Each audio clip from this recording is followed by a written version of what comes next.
कल्पना कीजिए, समुद्र गरज रहा है, सामने अनंत जलराशि, पीछे चिंतित वानर सेना और बीच में खड़े हैं मर्यादा पुरुषोत्तम श्री राम। लंका सामने है पर रास्ता रास्ता बिल्कुल बंद। क्या भगवान को भी कभी ऐसी स्थिति का सामना करना पड़ा जब उन्हें समझ ना आए कि आगे क्या किया जाए? अगर हाँ, तो उन्होंने क्या किया? आज की कथा सिर्फ एक व्रत की कहानी नहीं है, यह उस शक्ति की कहानी है जो असंभव को संभव बना देती है। यह है विजया एकादशी की कथा। और वीडियो के अंत में मैं आपको बताऊंगी एक छोटा सा उपाय जो आपकी जिंदगी की अटकी हुई लंका को पार करा सकता है। समय था त्रेता युग का। माता सीता का हरण हो चुका था। श्री राम और लक्ष्मण समुद्र तट पर पहुंचे। वानर सेना तैयार थी, पर समुद्र पार कैसे करें? दिन बीत रहे थे, समुद्र शांत नहीं हो रहा था। श्री राम ध्यान में बैठे, पर मन में एक प्रश्न था, क्या यह भी मेरी परीक्षा है?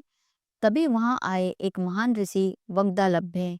उन्होंने श्री राम के चेहरे पर चिंता देखी और बोले, हे रघुनंदन, जब भी जीवन में मार्ग बंद हो जाए तो शक्ति से पहले श्रद्धा का सहारा लो।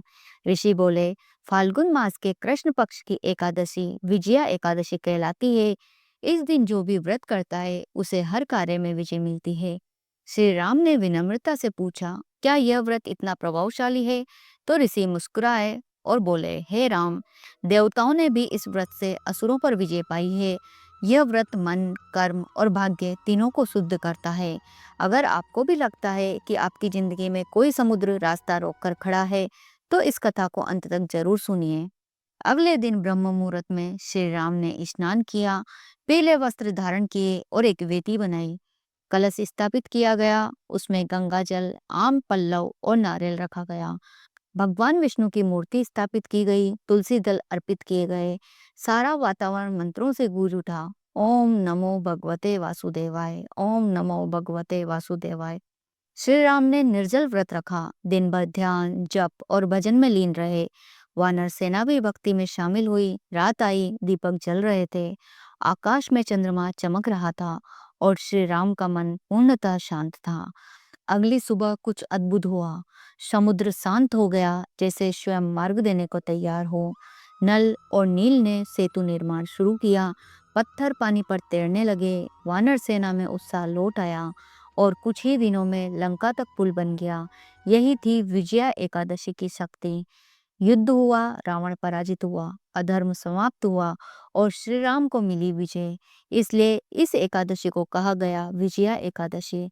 अगर आप चाहते हैं कि आपके जीवन में भी विजय आए, तो अभी कमेंट में लिखें जय श्री राम।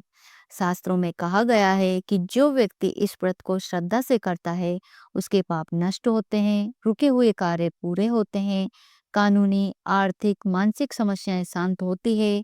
यह व्रत आत्मविश्वास देता है, निर्णय शक्ति बढ़ाता है। अब जानते हैं इस व्रत की पूजा विधि। दशमी से सात्विक भोजन करें, एकादशी को ब्रह्म मुहूर्त में उठें, स्नान कर पीले वस्त्र धारण करें, भगवान विष्णु की पूजा करें, तुलसी, पीले फूल और फल अर्पित करें, 108 बार ओम नमो भगवते वासुदेवाय मंत्र का जाप करें, रात्रि जागरण करें और फिर द्वादशी को पारण करें।